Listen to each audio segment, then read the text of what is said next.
Ferrari is working to get back to the top as the Italian squad has endured a difficult start to the campaign, having captured its first podium of the year last time out in Saudi Arabia. It lies fourth in the standings after the opening 5 rounds and has been unable to pose a threat at the front of the field, bar Lewis Hamilton's surprise victory during the sprint race in China. There are several issues currently holding back the Maranello team, which is still at least 3/10 off the impressive McLaren team. Even Red Bull, when it finds the correct working point of the car, is superior, and Mercedes, at least with George Russell, has often been ahead. Starting from the back does not help the Italian team, which struggles to maximize the performance of the SF25 in qualifying, as we have pointed out in the previous video. But let's go in order. Turbulent wakes don't suit the SF25, and it is no secret that this generation of cars has completely failed in terms of overtaking. It is all due to the current regulations, which fail to account for this important and decisive factor. A car following another opponent automatically suffers a disadvantage due to the dirty air from the car ahead. This is due to the very complex aerodynamics of the wing cars. The Formula One cars that hit the track under the current regulatory body are very delicate and sensitive to the airflow they encounter. We have seen how McLaren itself suffers in these conditions, which are highly difficult to simulate during the design phase. With the tools used in factories, such as computational fluid dynamics simulations, the effects of 2 cars chasing each other can be simulated. However, as explained by various technicians, it is difficult to precisely predict the weight created by a McLaren versus a Red Bull.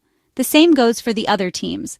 This is why, over the distance of 300 kilometers, it becomes so difficult to overcome this kind of disadvantage when starting from behind. This is a situation that the historic Italian team is experiencing in a major way. In the Saudi Arabian Grand Prix at the Jeddah circuit, we recall how Charles Leclerc highlighted this aspect. The SF25 single-seater struggles to follow other cars and often has to take a step back. The Italian side's 2025 F1 car suffers from chronic lack of rotation, and Lewis Hamilton complains about this, wanting a strong front end for turn-in. But even the Monegasque driver isn't immune, as the understeer is too pronounced under certain conditions. After the race, Charles Leclerc made it clear how difficult it was to stay behind George Russell. Charles Leclerc admitted that, to be honest, he had been struggling significantly with the balance while behind George Russell and had been suffering from a lack of rotation. He explained that as soon as the Mercedes W16 car pitted, the front tires came back to life, and the car immediately improved. The Ferrari driver also mentioned that he was able to manage the front axle better, and the performance improved in clean air. These comments leave little room for interpretation. The understeer of the SF25 was too great in dirty air. The amount of fluid mass hitting the front wing decreases by a percentage, automatically reducing the load on certain areas. Conditions that further hinder the front end of the Ferrari car, constituting the main limit in the first part of the stint in the Saudi Arabian Grand Prix. It is no coincidence that Jeddah is a front-limited circuit, a condition to which everyone was subjected in dirty air, but the Italian side suffered the most. One of the causes is the flexibility of the front wing.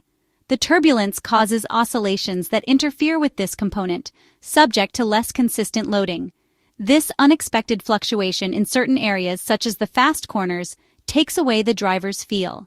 In clean air, these problems do not exist, as Charles Leclerc asserts, who had a better chemistry with the car and more load to exploit on the front end.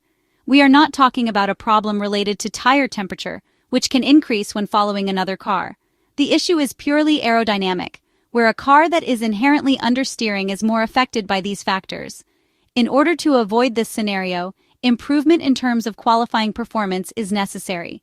Formula One is currently in the final years of the current cycle of technical regulations, with development gains increasingly difficult to find.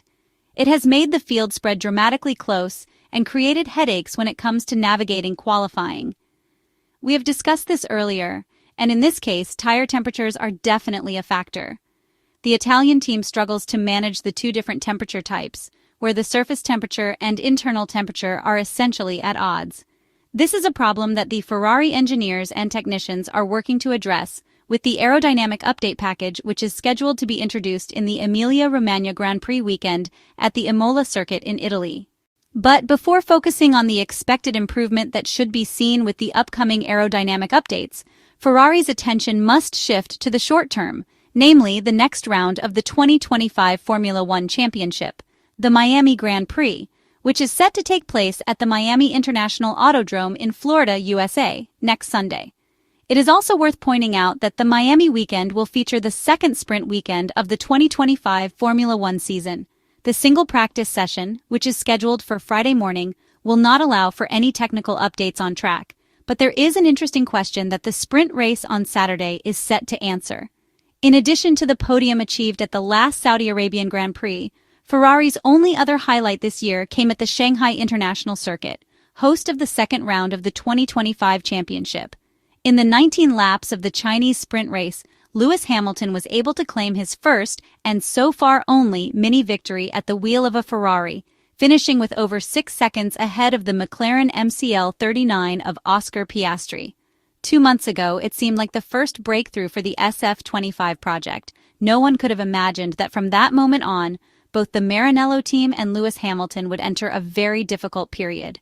In hindsight, there has been much discussion about the Shanghai sprint race, the reasons behind that success that never materialized again, and one of the theories that emerged in the weeks following was that the short race format itself might have suited the Ferrari SF25 single-seater. 24 hours after the Chinese victory, the problem of the skid wear appeared for the first time on Lewis Hamilton's car, which led to his disqualification from the final classification of the Grand Prix. From that moment, the Maranello team's technicians and engineers had to fight hard with the car's ride height, which meant that on several occasions they were forced to sacrifice performance by raising the car in order to avoid the risk of another disqualification. This problem is not present in a sprint race, or at least is present in a much reduced form, considering the fact that the fuel load never exceeds 35 kilograms, which is about a third of the weight carried at the start of a regular Grand Prix. As a result, stiffness and ride heights change, and this is one of the most plausible explanations for Lewis Hamilton's victory in the Shanghai sprint race. Miami will now be the first sprint race after Shanghai and will offer a long-awaited opportunity for verification. The track layout around the Hard Rock Stadium is very different from the Chinese circuit, and the track surface and tire compounds will be different as well. But the SF25 could tackle the 19 laps on Saturday morning in a setup window it has not been able to use in the 5 Grand Prix races so far. Regardless of the outcome, it will be an interesting test, likely even for the Ferrari engineers and technicians.